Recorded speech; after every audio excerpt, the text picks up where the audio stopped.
Sonido uno 2. Uno 2 1 2. Sonido uno 2. Uno 2. Sí.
Hey everyone, we're gonna get started in a little bit, so I do invite you to take the seats up front.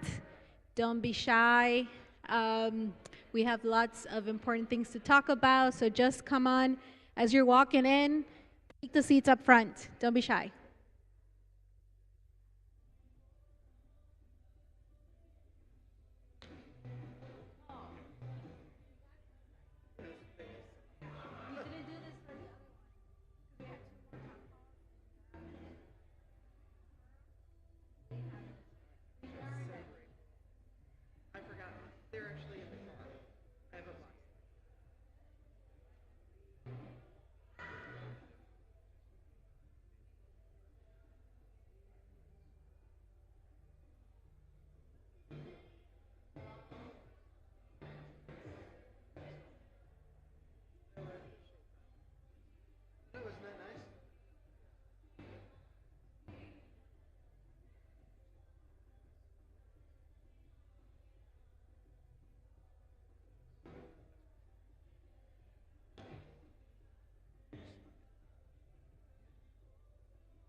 Como quieras, dime tú en qué momento empieza a cantar. Ay, 35. Listo, perfecto. No hay problema. De acuerdo.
Sonido, sonido, 1, 2.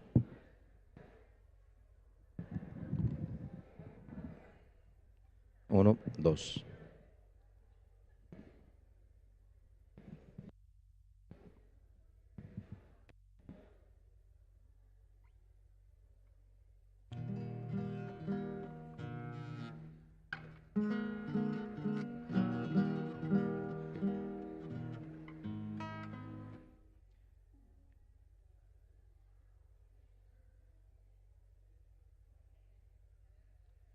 Muy buenas noches a todos.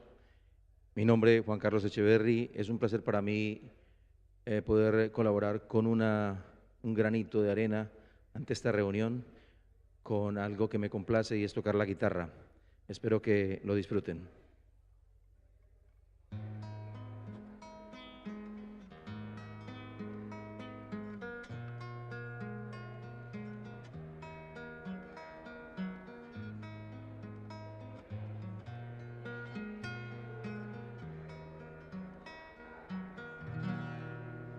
Yo te di tanto amor por un día y después sin querer te perdí.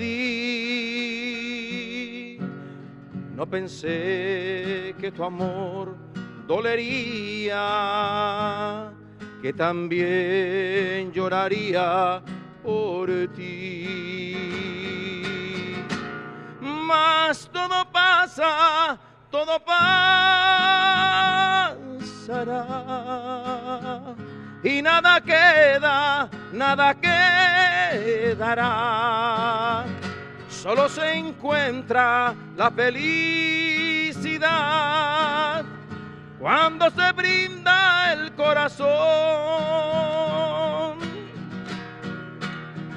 Volveré a querer algún día, no tendré ya jamás que llorar. Y aunque en mí ya no hay alegrías, de esperanzas hoy quiero cantar. Mas todo pasa, todo pasará y nada queda, nada quedará. Solo se encuentra la felicidad cuando se brinda el corazón.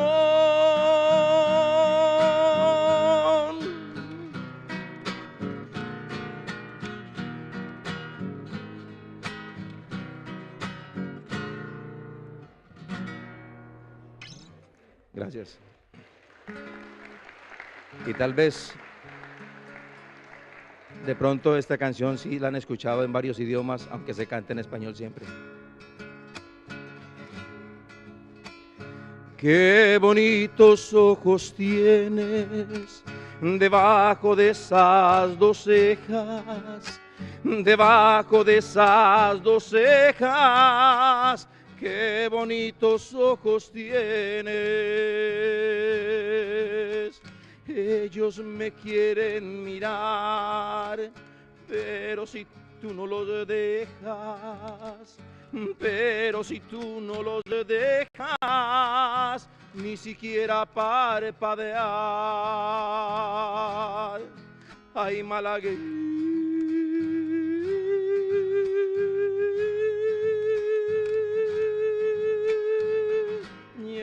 salerosa, besar tus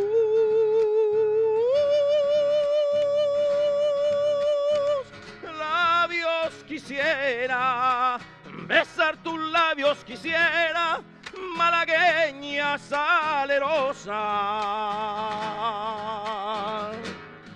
y decirte, niña hermosa, que eres linda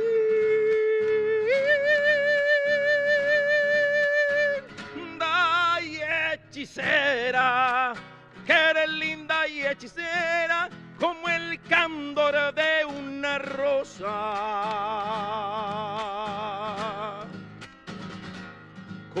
candor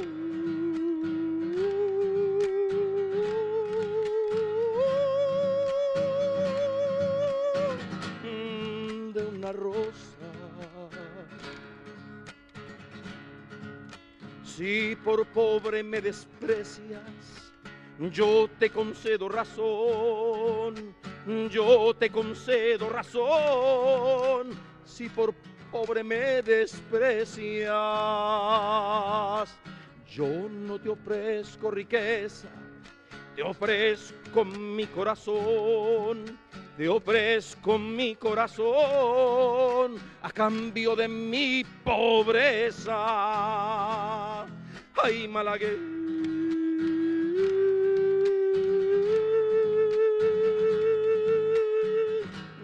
salerosa, besar tus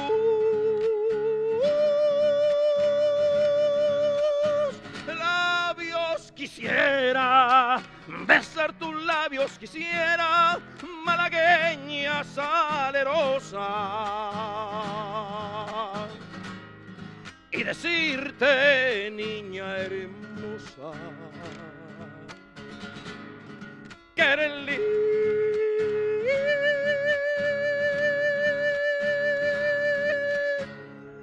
y hechicera, que eres linda y hechicera como el candor de una rosa,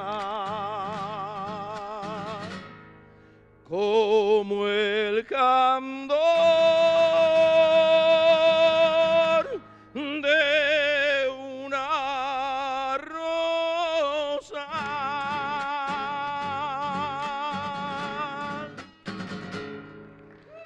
Muchas gracias, muy amable.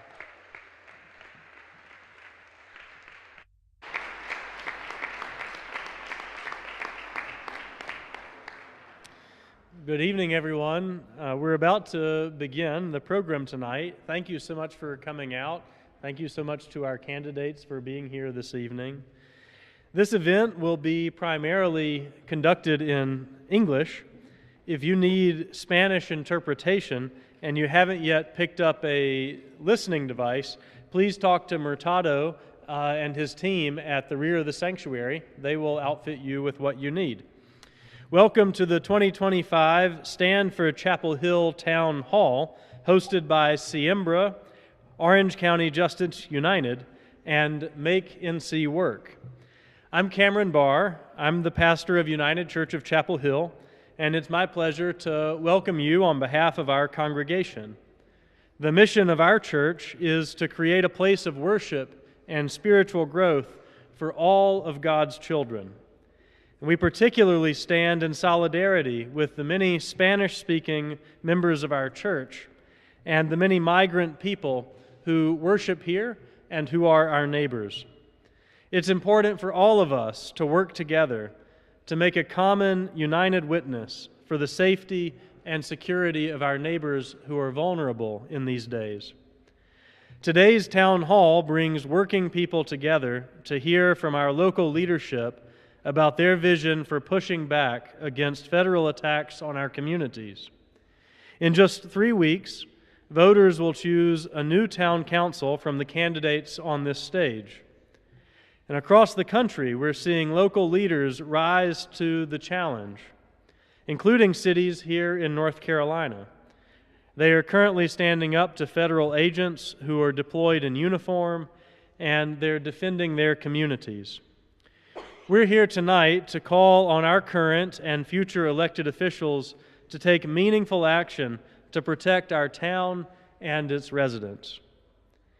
So as we open tonight, I invite you into a brief silent moment to reflect on the stories that have brought you into this room, to consider the neighbors about whom you are concerned, and to reflect on the expectations that we should have for our elected leaders. May we all speak tonight from our deepest animating purpose, faithful to the truth as we know it, with clarity and with courage and with grace.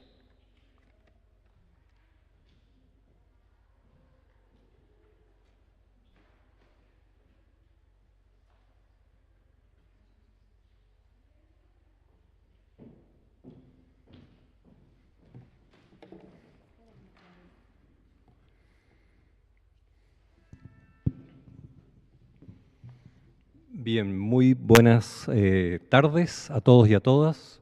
Muy buenas noches, voy a acomodar un poco esto. Mi nombre es Rodrigo Tosi, soy integrante de la comunidad de Carboro Chapel Hill, soy productor y conductor de un programa de radio en Vientos del Sur, así que estoy haciendo mi contribución a la comunidad el día de hoy y les saludo también para que podamos saludar a nuestros candidatos y candidatas. Y quiero comentarles, bienvenidos, muy buenas tardes, buenas noches. Quiero comentarles que tienen solo 2 minutos para que puedan contarnos y presentarse, contarnos cuál es el cargo al cual están postulando, cuál es su visión acerca de la ciudad de Chapel Hill y también qué medidas tomarían ustedes respecto a las distintas situaciones que están afectando a la comunidad. Tienen solo 2 minutos, recuerden, hay un reloj ahí de colores para que estén atentos y atentas y puedan administrar bien su tiempo. Tengo acá una hoja donde tenemos algún orden para que podamos escuchar sus ideas. Good afternoon. My name is Rodrigo Tosi. I am a host and producer for a radio show called Vientos del Sur, and I am also a community member, and I am here to welcome you all. I also want to go ahead and welcome all the candidates here present. We want to, first of all, allow them to present themselves, to introduce themselves, and each candidate will have about 2 minutes to talk about themselves and what charge you're running for. Additionally, we want to hear your vision for Chapel Hill and what steps you would take against all the attacks that the community is going through. Right before you, you will see a clock. You will have different colors. You will have 2 minutes to talk to us about what your proposals are.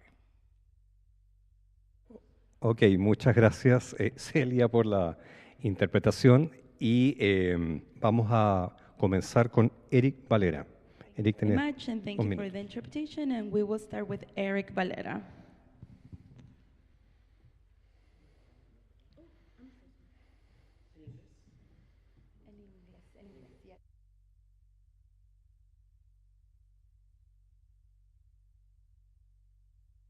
Hello, hello. Hello, everybody. My name is Erik Valera. My wife Annie and I raised our son Gabriel here in Chapel Hill through our school systems and through our Parks and Recs programs. Like many families, we grew up with this town.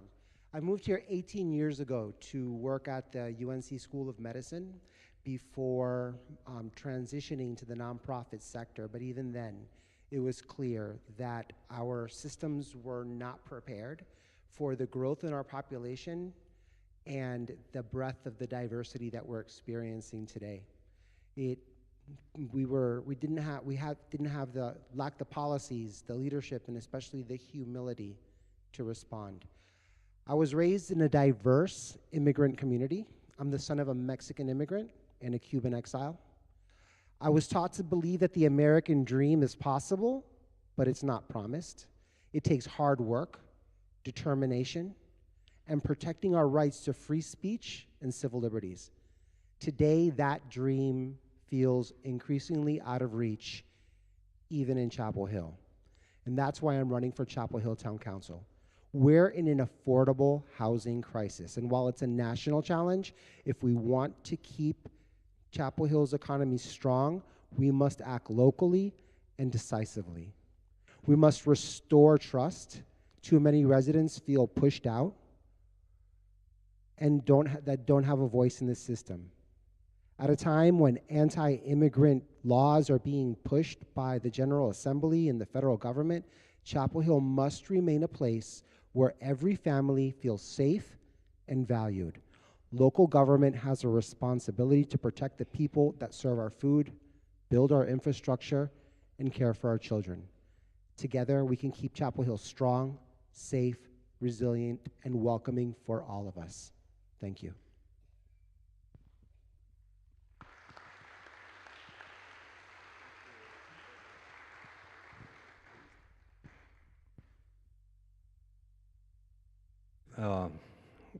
Louie Rivers, please go ahead.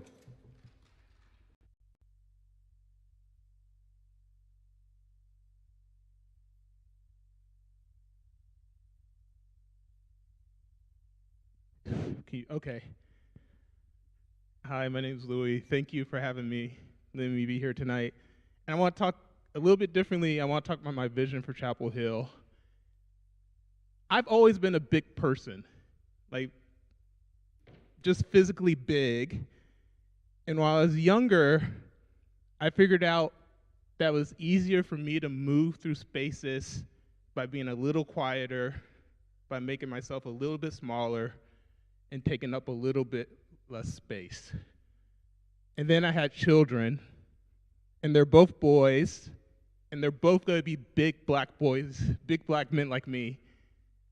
And I saw how they move through their space, and they move with so much joy and a level of dignity and freedom that I was envious of. And I realized I had not been living my life the right way. But I wasn't alone, because those of us who felt like we need to make ourselves smaller, we see each other. We know the sacrifices that we make to move through this society. And it's hard. So I decided I can't keep moving like that. I need to move as a full human being with dignity and joy. And when I think about my vision for Chapel Hill, it's a community where all of us feel safe enough to move with full humanness, with full dignity, with full joy, to do everything in the human experience that we don't feel is always open to us. And we can only get there if you feel safe and secure. Because that's what I realized. My children felt safe and secure to be their full selves. How can we do that for our community? That's my vision for Chapel Hill, a place where no one feels like they need to make themselves feel small. Thank you.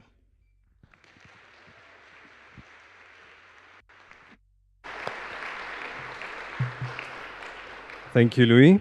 We'll continue, please, with Paris Miller-Foushee. It's your time. Go ahead. Thank you so much. Mic check. Good evening, everyone. My name is Paris Miller-Foushee, and I'm running for re-election to continue to build a Chapel Hill where everyone can thrive. My vision is built on 3 interconnected priorities. First, smart, resilient growth.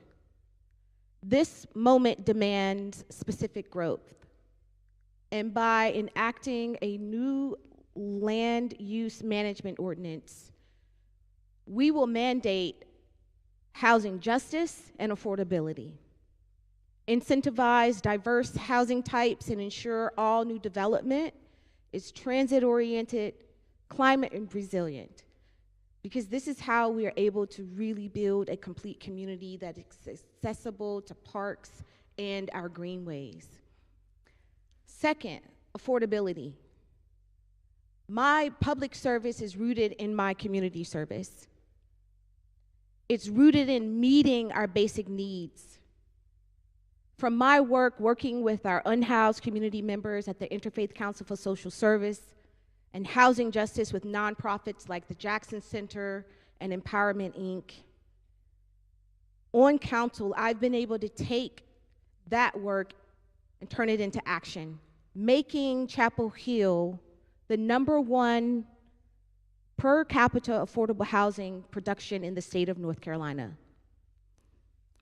We are planning to preserve housing and prevent displacement, and we are integrating commercial development to help diversify our tax base and relieve homeowners and renters. Third, climate action and resilience. Tropical storms like Chantal are a stark reminder that we must be proactive. We're avoiding sprawl with denser development and ensuring that environmental justice guides how we do remediation at 828 MLK.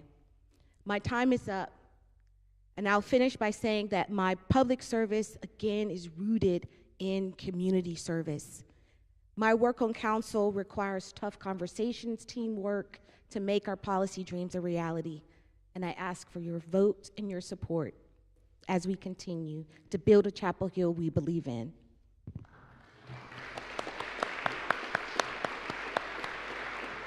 Thank you, Paris.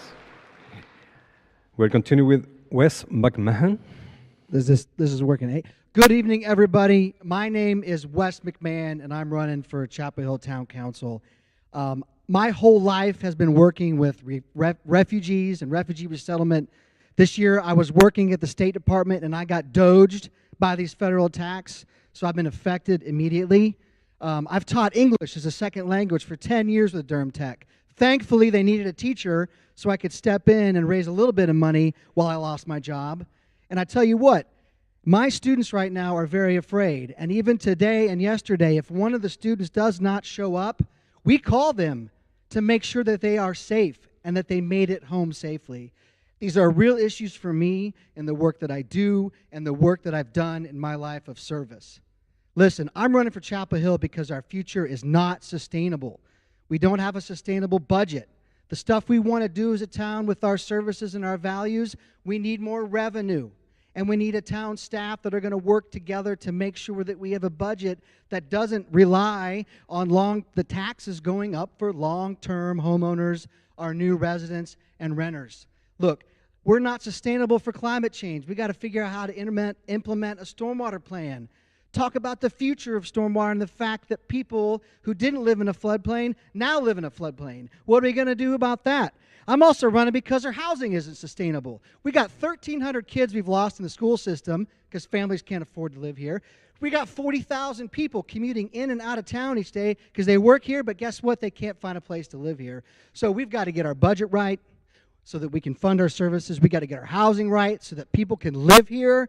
And most of all, we've got to figure out how we can do this so that everyone here can live safely. Again, I'm Wes McMahon. Thank you for having me here tonight. And I'm running to be on town council. You all are out there in the community as activists, and thank you for the work that you do. Wes McMahon, thank you. Thank you, Wes. And it's your turn, Camille. Please go ahead. Good evening, everyone. I don't want to be hidden behind this, so I'm going to step up front. I'm Camille Berry, and I am seeking re-election to the Chapel Hill Town Council because this is my community. I moved here 20 years ago with my former husband and our 3 children so that we could attend, and I do say we, could attend Carolina Friends School. There are 2 tenets that are practiced, that are believed in there, that I hold firmly. One is that silence, the power of silence. So strong. You can hear so much better when you're quiet, and I practice that. The second is that the truth is continuously revealed. There is grace in that. What I know today is more than what I knew yesterday. And what I know today is less than I will know tomorrow. So I commit to you all that I will work with the understanding that I have, with the conviction of truth, to serve this community. And I have to tell you that this community has served me. Just a few years into being here, my family, we lost our jobs. My former husband had a concussion. I lost my job. 3 children in private school. Let me tell you, private school does not provide free or reduced lunch. It does not provide housing. It does provide community. And that community pulled us in, moved us into a home with them, with another family. So I've been very fortunate to have had that security blanket. But if you look around, that's what we are. We're each other's security blanket. We are each other's community.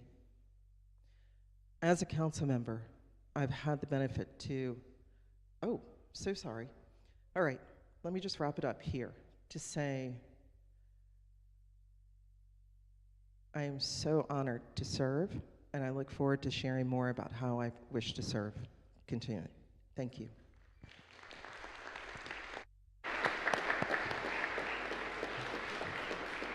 Bien, muchas gracias a todos los candidatos y candidatas. Queremos agradecer su tiempo y sus palabras. Thank you very much to all the candidates for sharing your vision, your thoughts. And now we would like to next welcome our next speaker. Y ahora vamos a dar el paso a mi compañero José Olmedo, a quien ahí lo encontré, quien nos va a contar un poco más acerca de por qué estamos acá hoy. Muchas gracias de mi parte. Hasta luego. José Olmedo will talk to us about a little bit more as to what we're here. Thank you.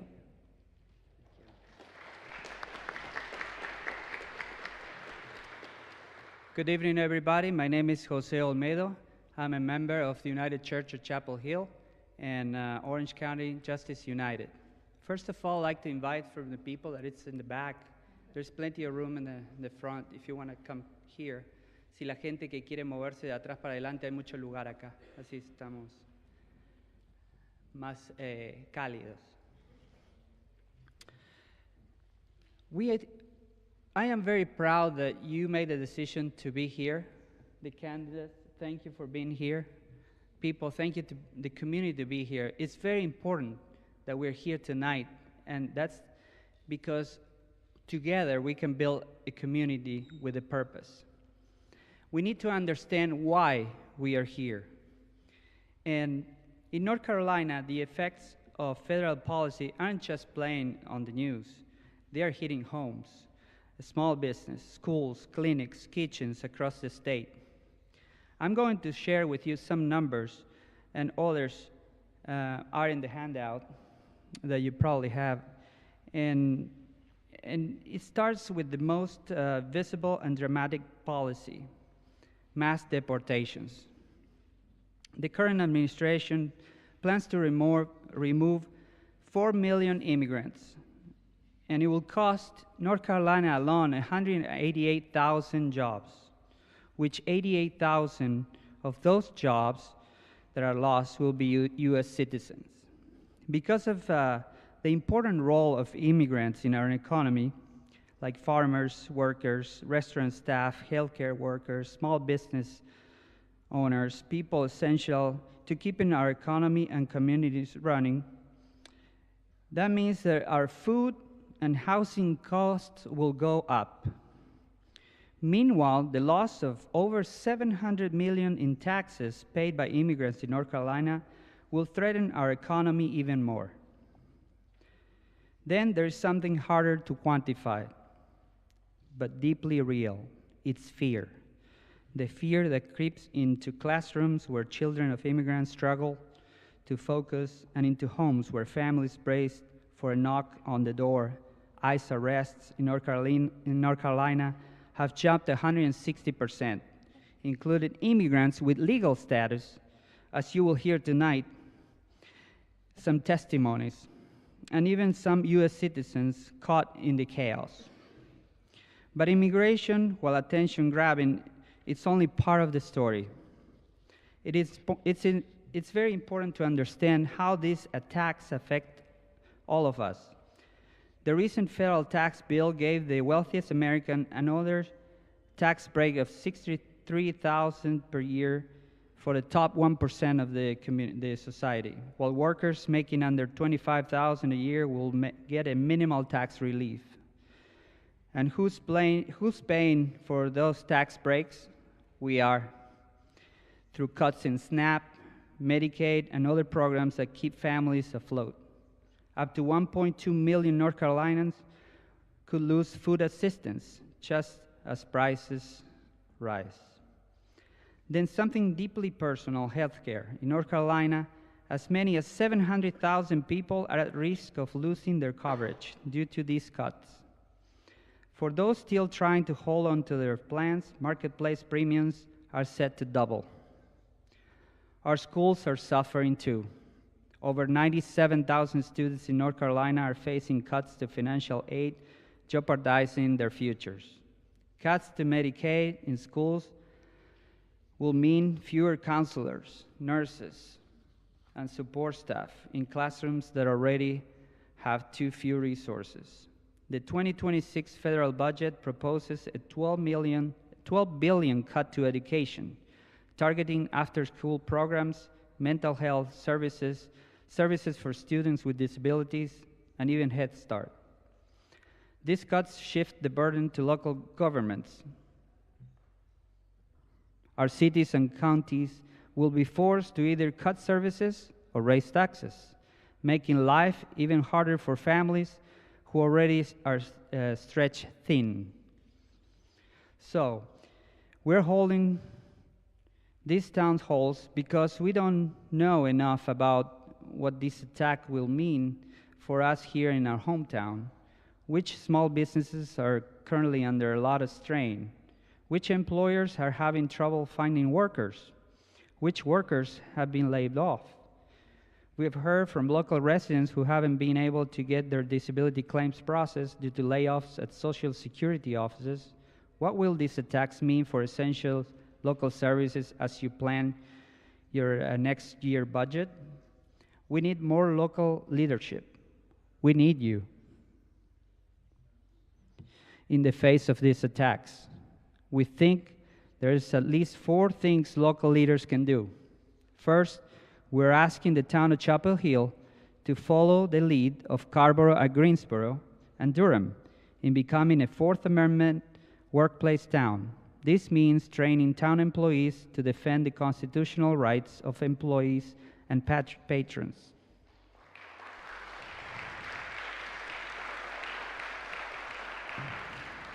We also ask that they also hosting trainings that other local employers can attend. Second, to champion property tax justice. These stresses from outside Chapel Hill will exacerbate local inequities. The most recent property revaluation unfairly overburdened homeowners of color and low-income homeowners by millions of dollars. Even as investors' owned properties were systematically undervalued for tax purposes, these inequities put many residents at risk of losing their homes and mean that any tax rate in town, the town sets automatically be unfairly distributed because of the property value inequity. Because of the county sets the property value, we ask you to advocate to our county colleagues to continue the work that they've begun in making the process more equitable so that the outcome is a meaningful change. For addressing the federal cuts, the first thing is to get more information, hold at least one official public hearing, ideally co-sponsor with the other local elected officials to find out how our communities are being impacted. After the public hearing, the town manager can help us understand the impacts and also what can be done about it. If new local cost and lower revenue is expected, what can we do to prepare and to shield ourselves? Now, I will introduce 4 community members and leaders who will share stories that bring to life why these proposals are so critical for Chapel Hill. First, I will invite Reina Gutierrez. She will read a statement written by a mother connected with this church who would have been here to read it in person, but instead has gone to her country of origin to help her son, a legal resident who was deported. Reina?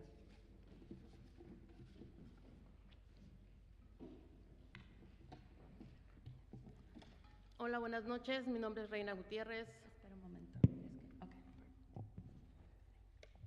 Hola, buenas noches. Mi nombre es Reina Gutiérrez. Good afternoon. My name is Reina Gutierrez. Y como ya dijo el compañero, yo vengo a leer un testimonio de una persona que no está aquí y las razones ahorita en el testimonio las van a escuchar. And like my friend said, I am here to read a testimony. Right now, at the moment, the person is not able to read it here in front of you, and I will explain the reasons as to why. Esto lo he vivido el último mes. Yo vivo en el condado vecino de Orange, pero gracias a Dios he estado relacionado con la Iglesia Unida de Chapel Hill y asistiendo a algunas de sus reuniones donde he encontrado ayuda necesaria para sobrevivir a esta pesadilla. This is what I've experienced in the past month. I live in a county neighboring Orange, but thank God I've been connected with the United Church of Chapel Hill and attending some of its meetings where I found the help I needed to survive this nightmare. Mi hijo y yo, hace más de 2 décadas viviendo en North Carolina, mi esposo colaboró con la DEA para desmantelar una red de narcotráfico. Por eso los narcotraficantes lo asesinaron a él, a sus padres y a mis padres, y dejaron a mí y a mi hijo, nos dieron por muertos. El gobierno... My son and I came to North Carolina more than 2 decades ago. My husband collaborated with the DEA to dismantle a drug trafficking network, and that's why he was murdered. The drug cartels also killed his parents and my parents, and left me and my son for dead. El gobierno de Estados Unidos nos dio asilo político y luego residencia, y yo ya tengo la ciudadanía. Nunca hemos estado en los Estados Unidos ilegalmente. No ha sido fácil, pero hasta ahora habíamos sentido que estábamos seguros y hasta protegidos. The U.S. government granted my son and I political asylum and then residency, and I now have my citizenship. We have never been in the U.S. illegally. It has not been easy, but until now we felt safe and even protected. Desde que vio morir a su padre, mi hijo ha sufrido serios problemas de salud mental. Tiene diagnóstico y medicinas, pero algunas veces olvida tomárselas y termina confundido y donde no debería estar. Ever since my son watched his father died, he has suffered from many serious mental issues. He has diagnoses and medications, but sometimes he forgets to take his medications and he ends up confused and in the wrong place. El 28 de agosto, mientras yo estaba hospitalizada, mi hijo fue detenido por la policía de otro condado por entrar y echarse a dormir a una casa ajena. No robó nada, pero como se imaginan, cuando llegaron los dueños llamaron a la policía. On August 28th, while I was hospitalized, my son was arrested by police in a neighboring county for breaking and entering someone else's home. He didn't steal anything, but as you can imagine, when the owners arrived, they called the police. Si hubiéramos estado en Chapel Hill, tal vez la unidad de crisis lo hubiera ayudado y hubiera terminado en el hospital. If we had been in Chapel Hill, perhaps the crisis unit would have helped him, and he would have ended up in the hospital. Pero no pasó eso. Fue preso por ser residente y no ciudadano. ICE lo entrevistó y luego se lo llevó. Según la policía, lo entregaron a ICE por no tener pruebas con él de su estatus legal. But instead, he was arrested because he was a resident and not a citizen. ICE interviewed him, and then they took him away for not having proof of his legal status. Sin corte ni nada, mi hijo simplemente desapareció desde el 13 de septiembre. Nadie sabía de él. Con la ayuda de la iglesia pagamos abogados por un costo de $250 para que nos costara $5,000 buscarlo y defenderlo. Si lo encontraban, pero no lo buscaban sin un adelanto. He was taken without a court hearing or anything. My son simply disappeared after September 13. No one knew about him. With help from the church, we were able to pay the lawyers $250. After that, they told us that it would cost $5,000 to search him and represent him if they found him, but they wouldn't do it without taking some payment up front. Yo desesperada pregunté día y noche. Nadie me daba razón. Con la ayuda de la iglesia vimos que supuestamente estaba en el centro de detención de Georgia. Desperate, I asked around day and night. No one could give me any information or an answer. With the help of the church, we found out that he supposedly was in a detention center in Georgia. Yo iba iba saliendo para Georgia cuando descubrimos que lo habían trasladado a Luisiana. Manejé 14 horas hasta allá. As I was heading to Georgia, we then discovered that he had been transferred to Louisiana, and I drove 14 hours to get there. Cuando llegué, me hicieron esperar 3 días para hablar con el doctor, que recibió las medicinas y me dijo que podría ver a mi hijo el siguiente día. When I arrived, they made me wait 3 days to speak with a doctor who gave him the medicine and told me I could see my son the next day. Cuando fui al siguiente día, me dijeron que ya no estaba, que ya no tenían récord de qué había pasado con él. When I went in the next day, they told me that he was gone and that they had no record of where he had been taken. Los mismos policías de la cárcel me dijeron que tratara de encontrarlo porque los detenidos de ICE estaban siendo maltratados en otra sección de la prisión. Casi me vuelvo loca. Even the prison guards themselves told me to try to find him because the ICE detainees were being severely mistreated in the ICE section of the prison. And that's when I went nearly crazy. ¿Saben lo que habían hecho con mi hijo? Lo subieron a un avión y lo mandaron al país donde nació. Un país que dejó de niño, donde ni siquiera tiene documentos, donde mataron a su padre, a sus abuelos y casi no queda familia.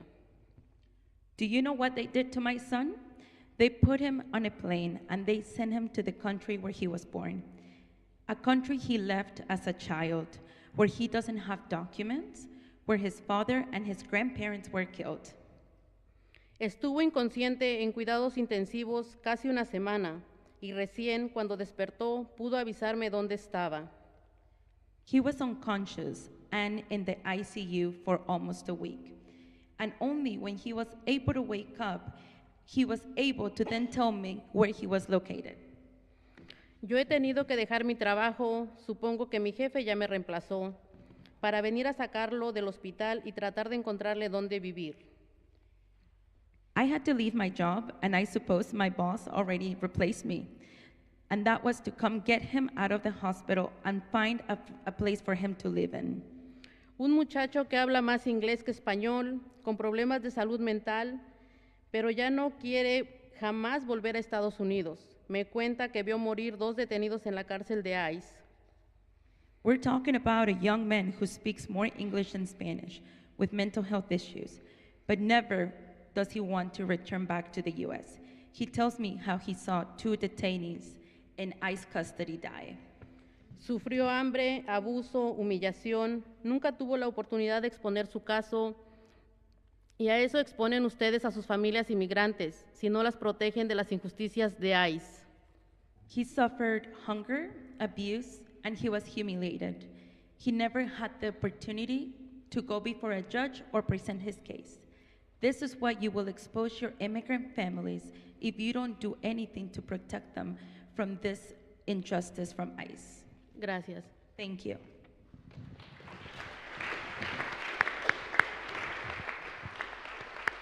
Thank you, Reina. I'd like to now invite Regina Merritt. She's going to talk us about to share some importance of property tax justice. So, Regina.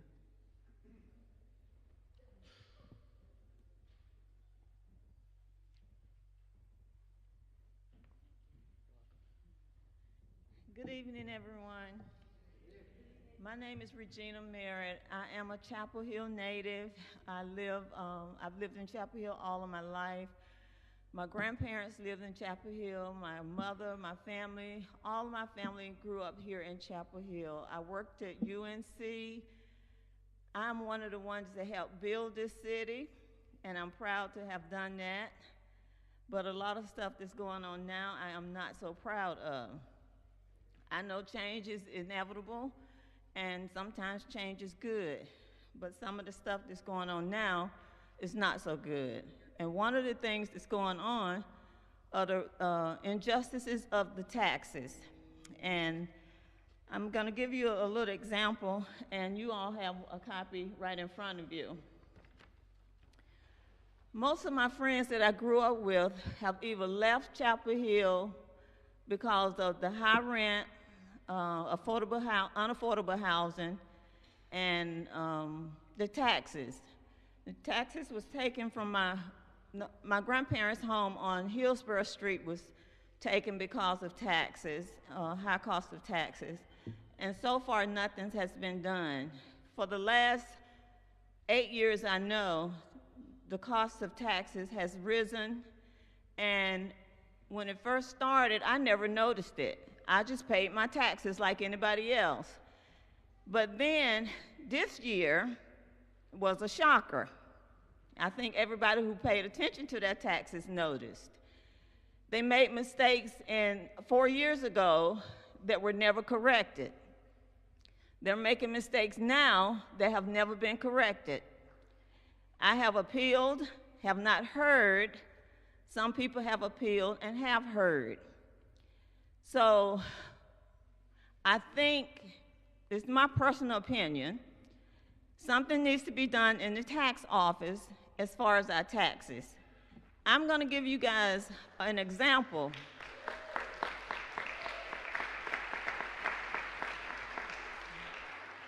I'm going to give you guys an example, and we have some copies back on the back, and I really, really, really would like each one of you all to pick one up, take it home, and study it. Look at your tax report and see what I'm talking about. This is a house that's here. The house on the left is here, and it's valued at, well, let me tell you how much, it's 975 square feet. It's valued at $559,000. It has 3 bedrooms and 1 bath. This is in a Black community. Keep that number in mind, $559,000. The house on the left is a 6-bedroom house, 2,100 square feet, 1 block away from this house, valued at less, which is $555,200. Now you tell me that's fair. It's a shame. Black people, now don't get me wrong, white people go through it too. But I'm here advocating for our black people because our black people have left the city that they helped build. So,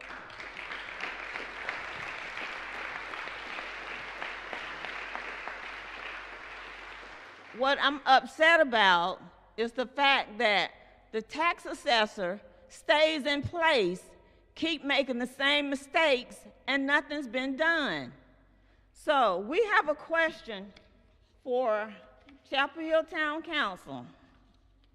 And that question is, and I think you have it too, if you are elected, will you champion property tax justice by advocating to county commissioners to continue the work that they've begun to make property value truly equitable?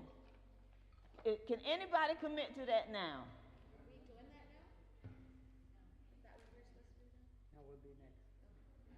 Oh, okay. Well, I just want y'all to really think about this. I really want y'all to take this that we gave y'all, take this and please study this, because you will see how injustice it really is. Well, yeah, you know then.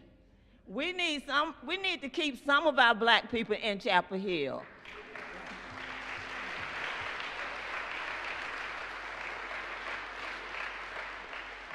People are moving to Haw River.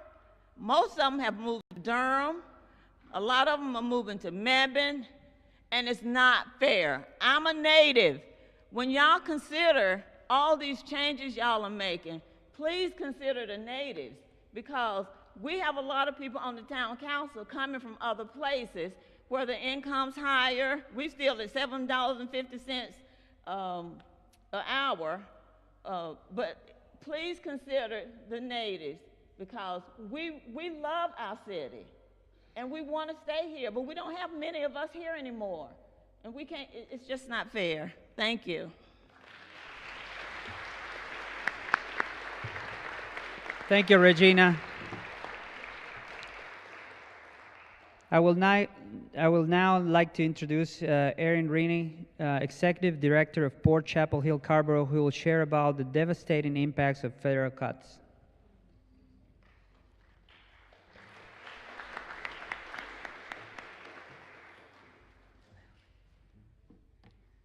Good evening.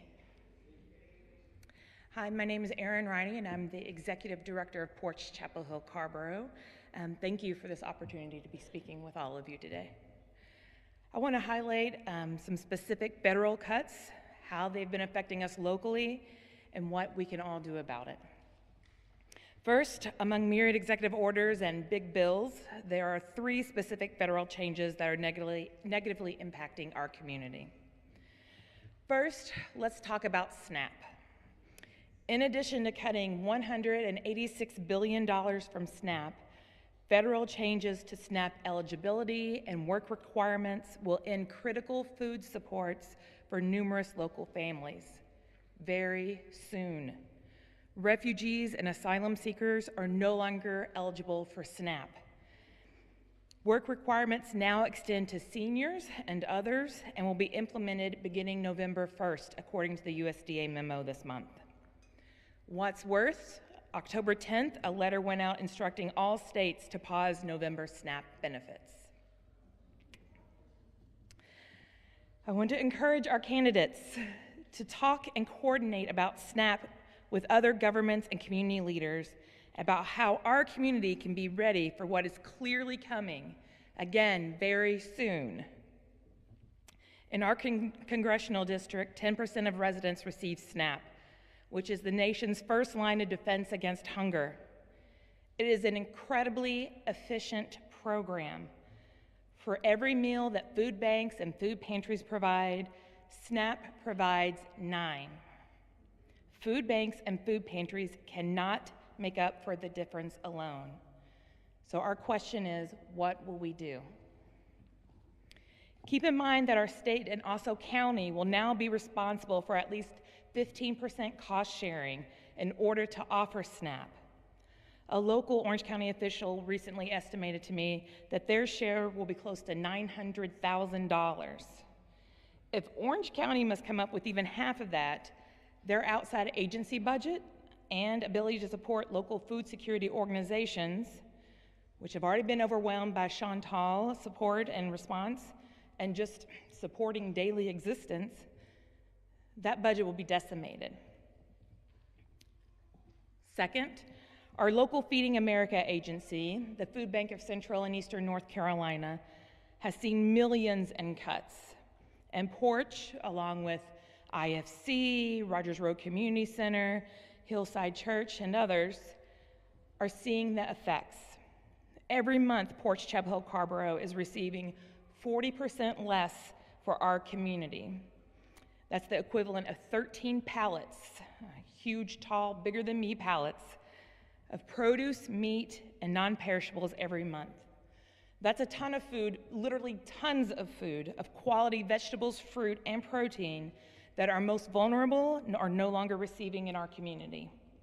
And that's just at one organization, that's just Porch. The need is increasing significantly and swiftly. We have added at Porch 55 families in the last month and now serve over 753 families each month.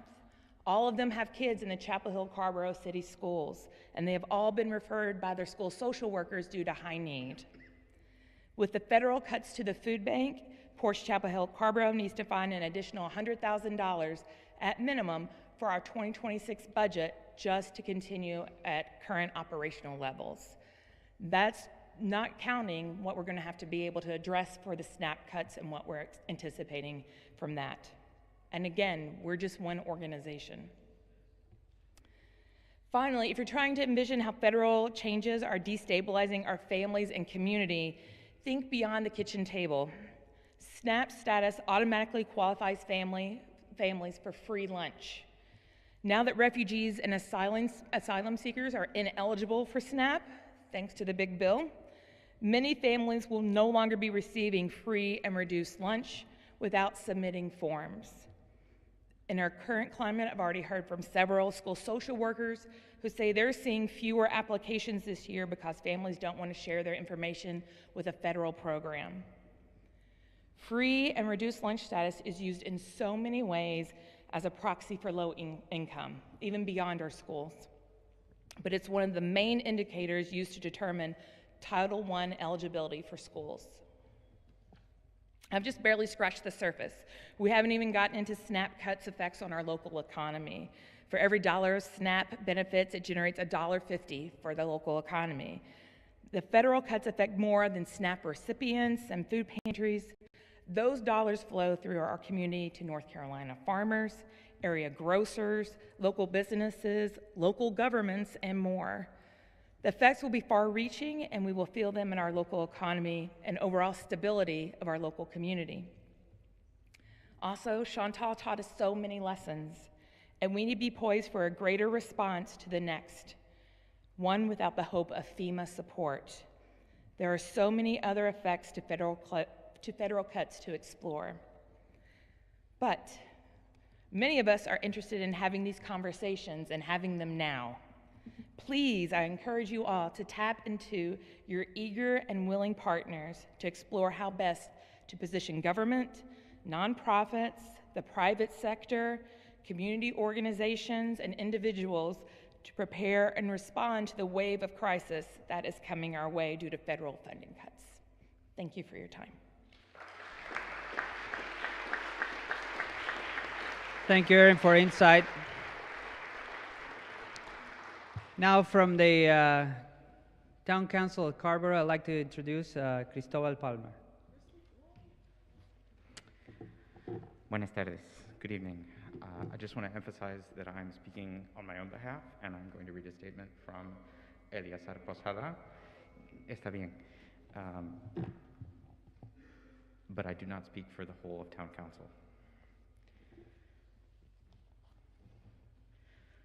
So first I will read a message from my fellow Carrboro Council member, Eleazar Posada Orozco.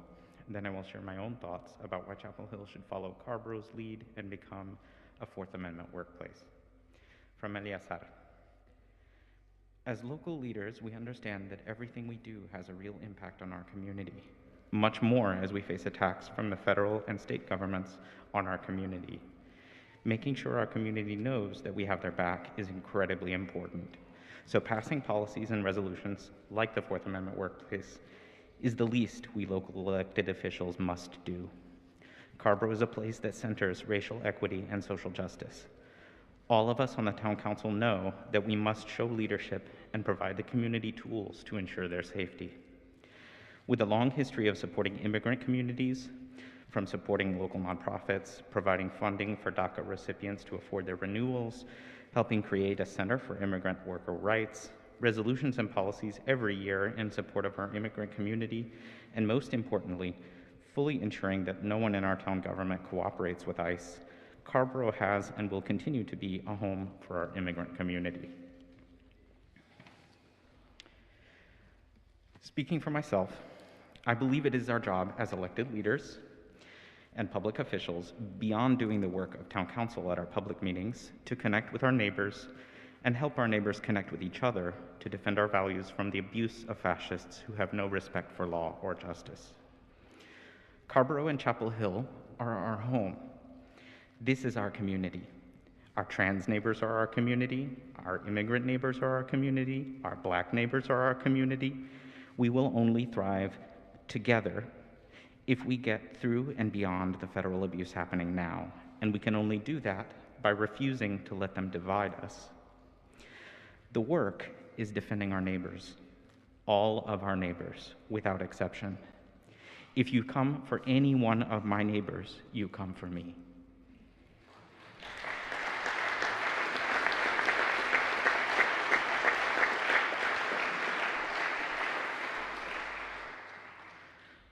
One of my grandfathers left Poland in the late 1930s. As a child and my whole life, he refused to talk to me about the uncles that he lost. This country, my country, took on external fascism in my grandfather's time, and now we must face it here in our time. Fortunately, we have the truth on our side. Climate change is real. The fascists are laughably incompetent and deeply unpopular. They are desperate for us to be scared and to stoke violence. I am not afraid. We should not be afraid. Nonviolent resistance in the mold of Martin Luther King Jr. is the way forward for those who want to work with me for a better future. Proclaiming our commitment to the Fourth Amendment is a small first step. Carrboro has already taken it, and I hope Chapel Hill will do the same soon.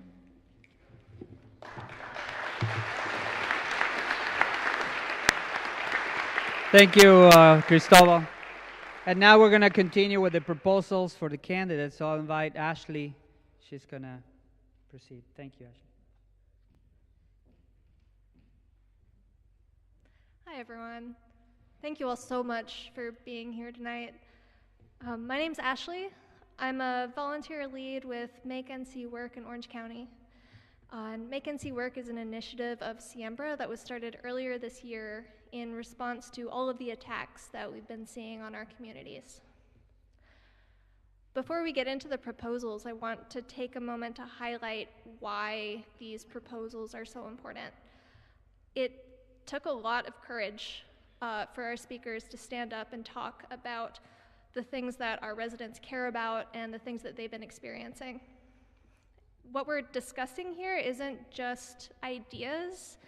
It's about establishing a direction, commitment, and a shared vision of the future. The proposals we have will shape where we go and how it is we're going to get there together. So we're going to do two things tonight. First, we're going to ask each of you to respond to the four proposals with a yes or a no. To do this, you have those cute little paddles in front of you that you can hold up. And because this is a big room, for the people in the back, we're also going to ask you to go down the line and say verbally yes or no. If that's okay, we can start with Camille Berry and just go down the line. And then second, we're going to ask each of you to share for 3 minutes. And in that time, we'd like you to explain what is your overall vision, not just whether you disagree or agree, but why. And this is really a chance for us to get clearer about what matters to each of us and what it is we're hoping to move toward together. So as you share, take a moment to reflect on what feels most important to you. And so we'll start with the questions. First, candidates, if you're elected, do you commit to declaring our town a Fourth Amendment workplace, directing the town manager to arrange training for all town staff and invite local businesses on protecting the Fourth Amendment rights of our residents? That's for all of you, yeah.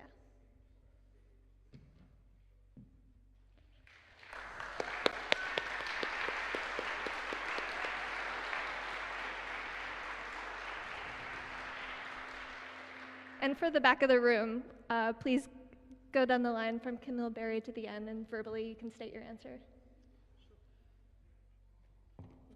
Microphone. Yes, I will commit to this. And then we'll go back through for the 3 minutes. I'm sorry, we're just saying yes? Yeah, just yes or no for now, and then we'll do the yes. responses. Thank you. Yes. Yes. Yes. Yes.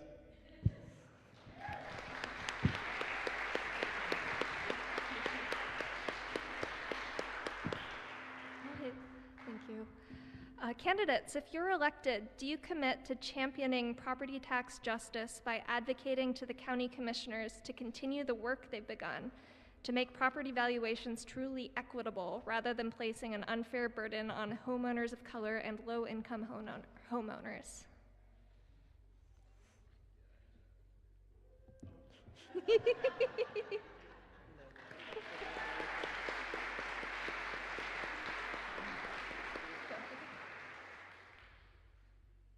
Yes.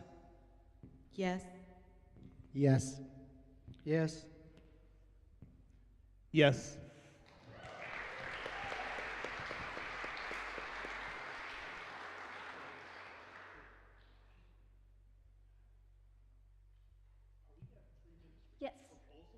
No, no, for all of them together.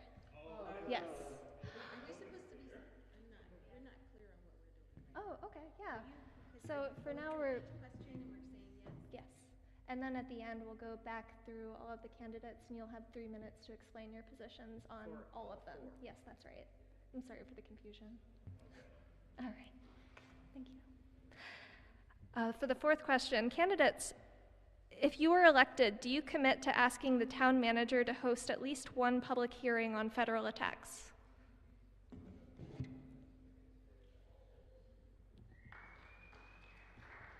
All right. And can we go down the line, please? Thank you. I'm a no. Yes. Yes. No. Yes.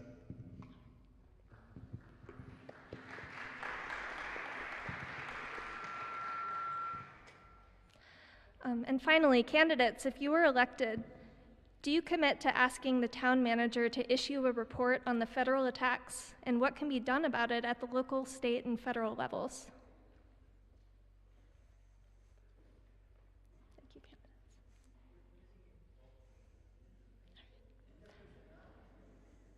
Thank you. And can you please go down the line to verbalize your responses? No. Yes. Yes. No. No. So we got some no's, and that just means the work. I'm so sorry, I skipped a step. Very silly. And so now we're going to take, each of the candidates is going to have 3 minutes to explain their positions. And we're going to start with Erik Valera, please.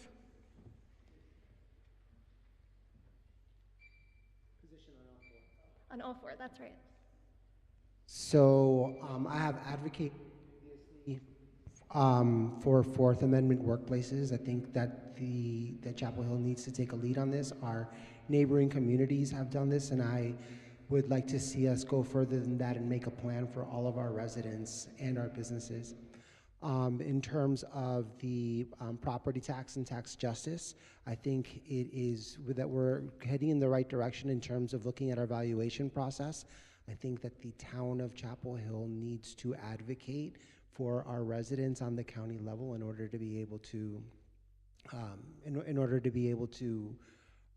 make sure that we are having the right tax valuation, especially at a time when taxes are rising.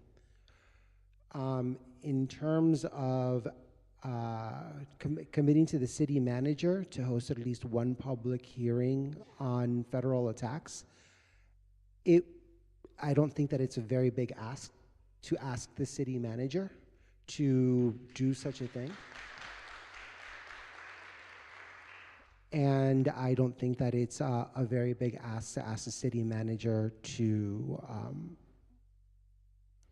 issue a report on federal. So I'm sorry. With the third one, I'm looking at the paper here just to make sure that I have the right one. The last one was also. Can you remind me the last one that we agreed to? Oh yes, of course, yes. I think that ask is not. It's not a very difficult ask to make. I think it's something that the town council could very well ask the city manager to do.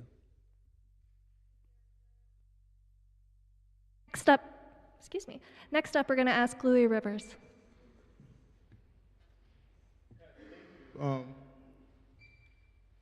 So I'll jump to my no. I strongly support all the proposals, but I said no to a report because I actually think that is a very big ask for the city manager. And I'm not sure if the city manager has the ability to provide everything we want. So I strongly support having a hearing where we hear from our local population, but I'm just going by the text of the ask, and we ask for the city manager to outline local, state, and federal level cuts. I'm not sure if the city manager has the ability to outline all those cuts accurately. I think they can outline local cuts, and I would support a report that would have them talking about local cuts. But state level, county level, which is where a lot of the funds go to, and federal level cuts, I think those may be beyond our city manager's capabilities. So I understand not everyone will agree with me, but I wanted to be honest with how I saw that issue.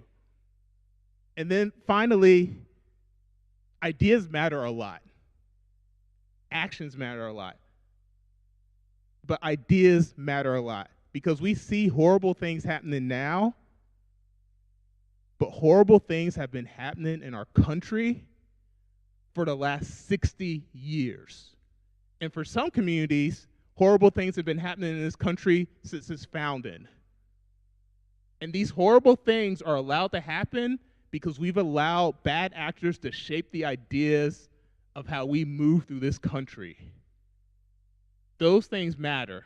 So we need actions. We also need to think about how can we boldly change how people move and the ideas that shape this country. And I'll go back to my no. I know everyone doesn't share that opinion with me. Please come up and ask me about it and push me on that response. I'm very open to hearing it. But it's difficult. Federal appropriations are very complex. And the fact that we don't have the county level on this sheet is a bit of a gaping hole for thinking about federal money. So there's a lot of the money that comes to our local jurisdiction is actually filtered through the county. So I'm not trying to say that I don't believe in this report. I would rather see a report that's coordinated amongst the city managers and the county. So you focused on the county for the property evaluation, because that's where that happens. A lot of our federal funds happen at the county level. So if we want a full report, we need this to be happening in coordination with the county.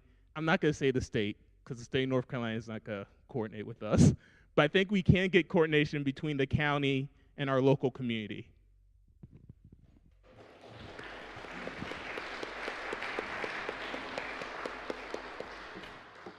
Next up, we'd like to hear from Paris Miller-Foushee. Thank you. I was a yes on all of the amendments, or proposals, I should say, sorry, not amendments. While the Fourth Amendment is a federal right, it's a daily enforcement on the local level. We have a local responsibility to ensure that there's respect and privacy within our own institutions. And we need to enforce the Fourth Amendment to serve as a vital shield against the targeted, unreasonable searches and seizures that are terrorizing our immigrant communities under this current administration. For me, protecting these rights is fundamental to just our overall justice, and it's inseparable from the work that we do on council around environmental justice, housing justice, and true community safety. We can't build a complete, thriving community if segments of our residents are targeted or unable to be secure in their own homes, their workplaces, and their schools.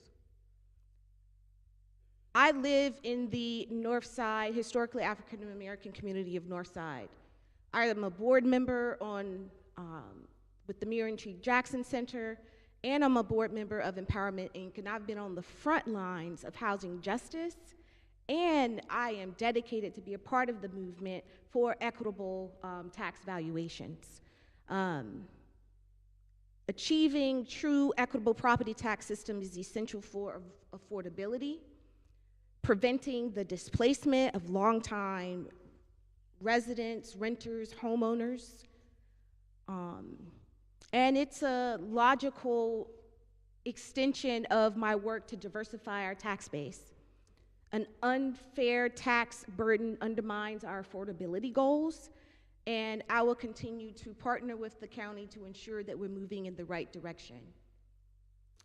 In terms of questions number 3 and 4 around addressing federal cuts, both holding a public hearing as well as a report, I see this easily being a part of our budget process. I hear what Lou Rivers is saying in terms of the manager being able to look at the federal, state, and county.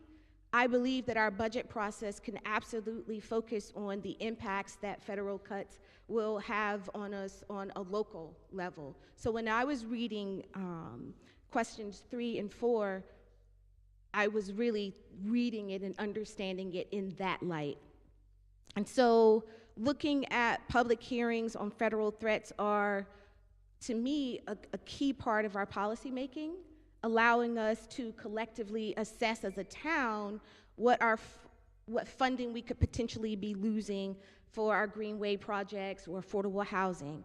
And that's why we need to pair these hearings with an engagement and transparent budget process, openly building a community-supported plan that prioritizes our essential services in the face of potential cuts. So that's how I see it.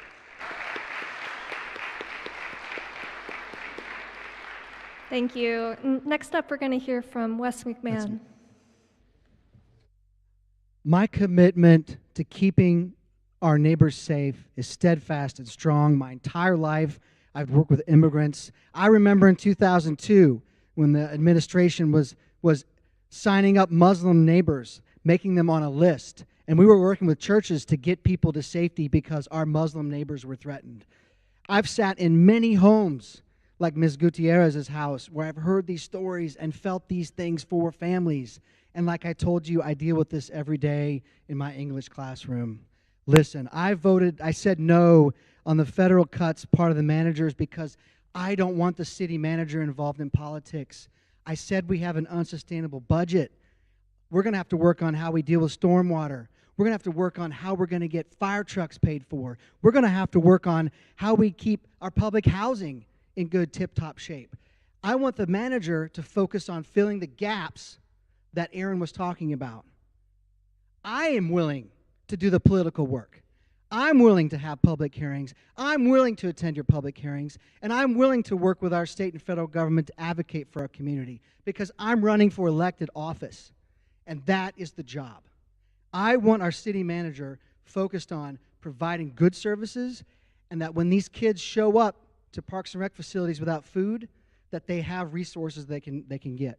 I want our city manager to work with Orange County, to work with Porch, to work with Table, to work with the congregations so that these services can be provided. It's going to be very difficult to deal with these cuts. I echo Paris. This will come out in our budget hearings. But guess what? I'm signing up to do the political work. I'm signing up to speak out and fight on these issues. Our city manager is going to need to be there to keep the home fires going, to get the basic services funded, and do that work. Everyone has a role. Everyone has a role. You have your role for showing up here tonight. I'm taking on the role, like these other folks, of running for office, for elected office. I believe our city manager has a role in making sure that our town runs efficiently and in a way that isn't going to increase taxes, reduce our services, and not be there. I want Chapel Hill to be there for people, and I think the city manager has to focus on that. Property tax justice. Look, it's the revaluation. We all know that's happening in my neighborhood. My escrow's gone up $350 a month, and when I think about what we're going to do next year and the year after that, I'm worried about my own ability to live in this town. It's happening to everyone. So, yes, property tax justice. Yes, let's do Fourth Amendment so that our neighbors know we mean business on keeping them safe. And you know what? Let's have the town manager work on keeping this city running, this town running, and filling all those gaps. Thank you. Thank you. And finally, we'll hear from Camille Berry. Thank you. I'll address the no's as well. First, if elected, re-elected, would I commit to asking the town manager to host at least one public hearing on federal attacks? That was a no for me. And if I were re-elected, do I commit to asking the town manager to issue a report on the federal attacks, etc.? That also was a no for me. Those two were addressed by others on this panel of, I don't see that as the role of the town manager. The town manager can help facilitate, but I do believe that that is our role as elected officials, and not just ours, in partnership with our representatives on the county level, the state level, and the federal level. We do meet. We have met together to address issues. There is no reason why we can't do that again. We have held hearings. One was with the department, so it wasn't necessarily us, but we were present in that meeting, in that hearing. What I envision is such a meeting where we are collaborating, where elected officials of the town of Chapel Hill partner with organizations to do this. We can provide the space, we can be present, but we don't always need to, the government doesn't always need to lead. And in fact, I voted, I will speak for myself. I increased your taxes. I voted for that, for those of you who live in Chapel Hill, because we have some operational needs that have been far long repressed, put off, delayed, deferred. This initiative is one that we need to pick up, elected officials. Do we need to have this conversation? Yes, we do. Do we need this report? Do we need to have an understanding? Yes, we do. I'm not disagreeing with that. What I'm saying is, who will take on the responsibility of that? The yeses. Yes, here's our constitutional right. So yes, I vote for that. I would support that wholeheartedly. Would I champion property tax justice? Yes, how could I not? How could I not? And I very much appreciate what the partners have done to present this piece. You cannot deny this. It's different to have things in words. I'll tell you what, I'm very visual. It's another thing to show the disparity, just how wrong this is. I have, at the beginning I told you I have needed to be supported by others, and I pledge to support this community.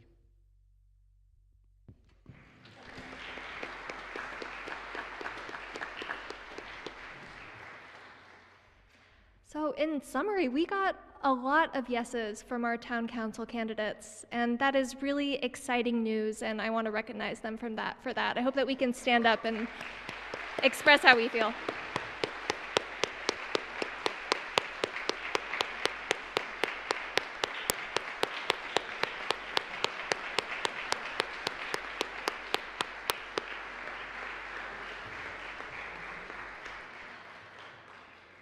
And even on the nose, from the candidate statements, it sounds like we still have a shared vision of what it is we want to do. It's the details that there's a few different ideas to throw around. So we're really excited to continue working with you on this.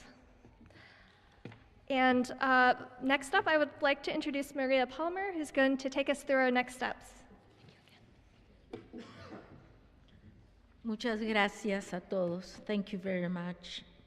I'm Maria Palmer. I'm a member of Justice United through my membership in this church, and also a longtime resident of Chapel Hill. I was so tempted to go vote today, but I thought, no, I can't do that until I hear from each of the candidates, because like you, I want to know where their commitments are. We do not have ranked choice voting in North Carolina, in Orange County. So you cannot say, oh, that's my number 1, my number 2, my number 3, my number 4, my number 5. You have 4 votes, and the polls are open. They open today. So please, you have heard what they have said. I hope that this has helped you. Please go vote. You can vote for 1 or 2 or 3 or 4, up to 4 people. We know that your vote is powerful, very powerful. So, and we want to thank the candidates for being here, for letting us hear straight from you how you feel, why you are answering our questions the way you are answering them. You have made some commitments, but we want to ask you for a couple more commitments. If elected, and you have your little paddle, so Will you agree to meet with us in December to plan the next steps? All right. Now, they are committed to meeting with us to plan the next steps, but we have to figure out those next steps together. And you heard some of them say, question us, push us. Will you commit? Now, you don't have the little pallets, but, no se llama, what are they called? They're not pallets. Paddles, sorry. You need to sign up. There's a QR code. Oh, it's supposed to be there. It's also in the entrance. Most of you are going to get follow-up emails from registering for this. Please don't delete them. Please sign up and commit to participating, to building this relationship that's just as important as being here tonight, to continue to work together to protect our community. We want you, each one of you, to take these next steps together. So be a part of the team to work with Chapel Hill Town Council members to plan the public hearing. They all said they were willing to do that, and to invite local businesses to be part of the Fourth Amendment rights training, and to be part of a county-wide team working on property tax justice. Now pretend you have the little paddle. How many of you can do that, can commit to do that? Thank you, guys. Give yourselves a round of applause. Thank you. Thank you. I'm personally coming to get you if you don't. No, I'm kidding. Our community is facing many challenges. We also have an opportunity to unite, to bring our skills and talents, to build relationships of trust, to shape the best possible outcome for our community. Let's work, let's move forward together. Now I'm going to invite Pastor Caleb Wolf to close our town hall. Thank you, guys. Muchas gracias.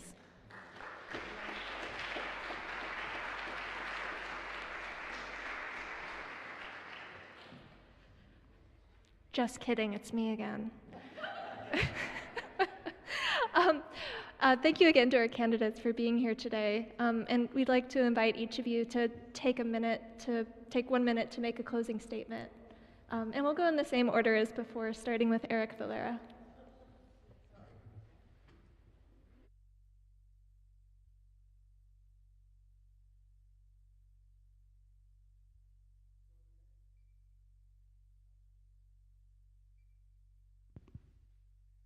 So in the next term, Chapel Hill Town Council is going to have some defining choices that we're going to have to make.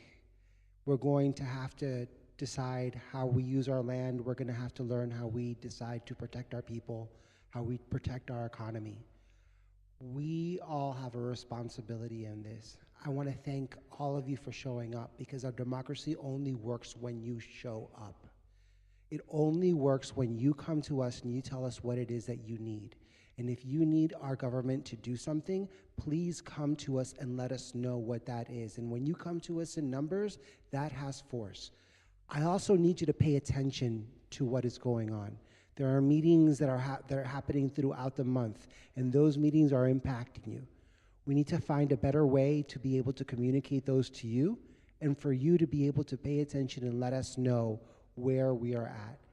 We are in a place right now where we are, the stories that I've listened to today have left me shook.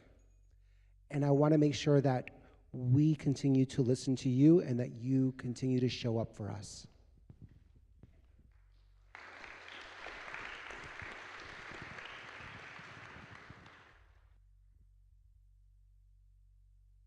Oh, okay. Thank y'all. This has been a great afternoon or great evening. I guess I want to be different in my closing statement. I think everyone in this audience recognize what's happening, but we need to wake up. and I want to talk about ICE. They're not going to stop with one community. We are creating an internal police force. And once that structure is created, they're not going to put that tool down. So taking steps to protect our immigrant community are taking steps to protect all of us.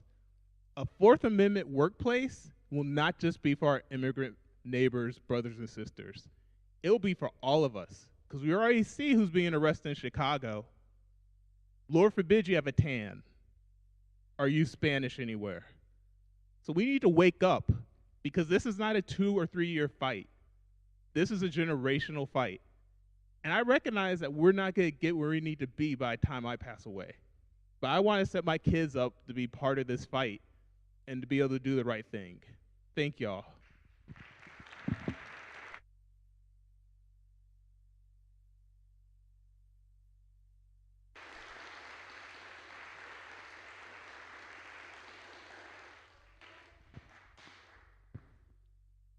I'm going to totally abandon my closing statement as well and just speak straight to it.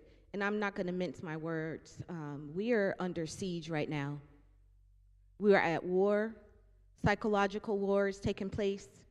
And these federal cuts get to the heart of the fabric of our communities, our health and our safety. As a descendant of formerly enslaved people, ICE is nothing but a modern day slave catchers, catching families, separating them, and putting them in cages.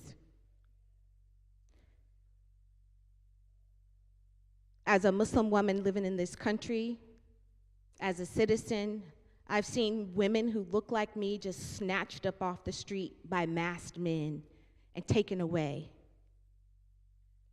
We cannot uphold lawlessness. And that's what we're faced right now. And like many of you, I've been on the phones with my family members about plans in case somebody comes and picks up a loved one. That's what we're planning for. And we cannot other each other anymore. We have to understand that my kids are your kids and vice versa. Let's get it together.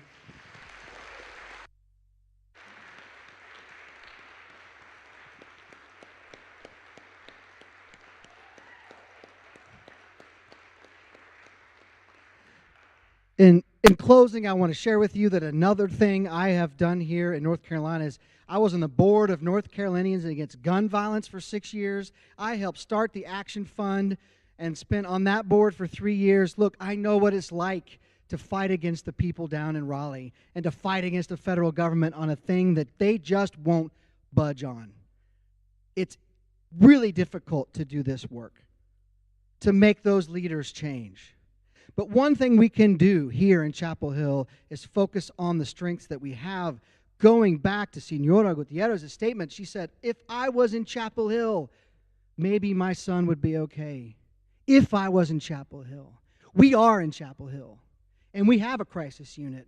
And we have a police force that's working with our community. We have a staff that are working to help people recover from floods. And we have people in housing that are helping solve problems. So Chapel Hill is strong, Chapel Hill can come together, and Chapel Hill will lead on this issue. I'm Wes McMahon. Thank you for having us tonight.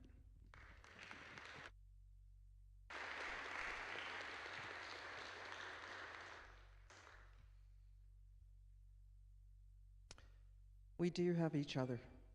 Regardless of who gets elected, you are in good hands. Any combination of this four. You're in good hands. This community, when I first joined council, I went to look for it just yesterday, aspires to be a warm, welcoming community that's inclusive, vibrant. We're not quite there yet. We have not realized our ideal, but we are leagues ahead of where others are. So what do? We stick together. We do not divide. We do not separate.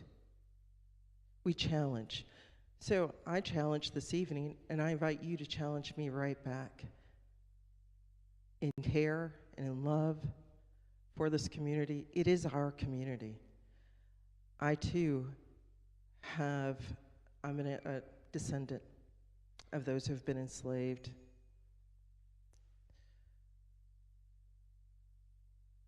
I want to say thank you for all of you being here tonight.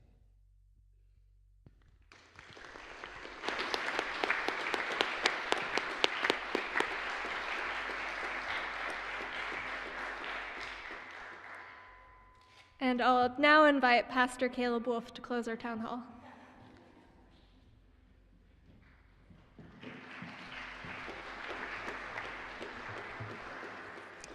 Hola, buenas noches. There we go. My name is Caleb Wolf, and I'm a pastor here at United Church of Chapel Hill. We want to just thank you for all being here tonight. As we come to a close, I give a special thanks to our organizers, Siembra, Justice United, and Make North Carolina Work. Could you give them a round of applause?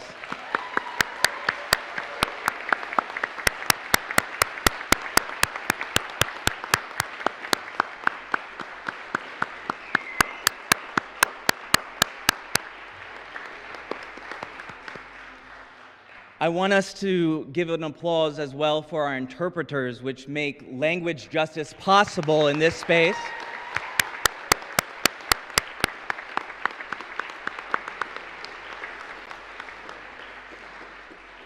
To our candidates, I want to thank you for sharing your ideas, for your vision for this community, for participating in the democratic process, where there can be debate and disagreement, and yet we're all together in this one space with mutual respect and love. Thank you for being here. Please give our candidates a round of applause.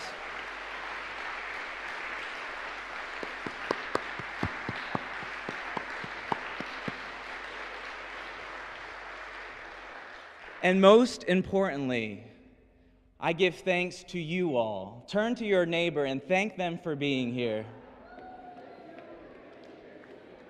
Turn to your neighbor and remind them that they are resilient and that change is possible with accountability and numbers and community coming together. We are going through difficult times, but you are all leaders. These are our public officials, but we lead them.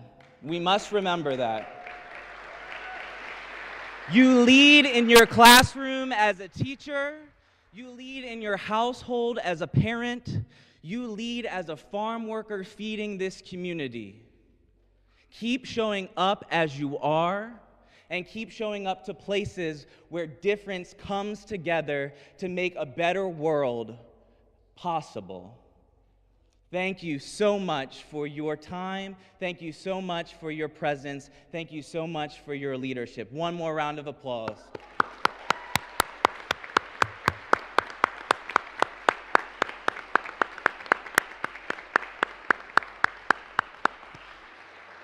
As we close tonight, if you need help with anything, be sure to talk to a volunteer. I believe there is some water and snacks in the back, so you can enjoy those in the narthex.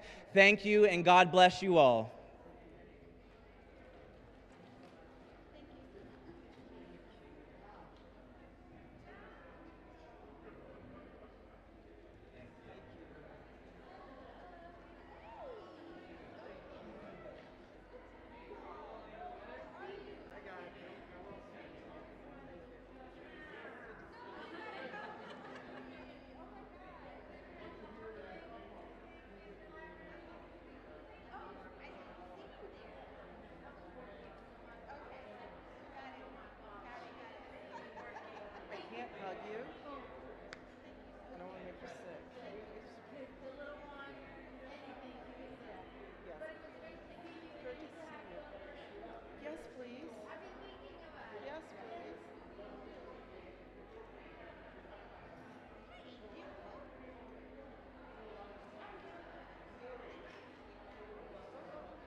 So, and he had asked me to go ahead and send the email, and I didn't.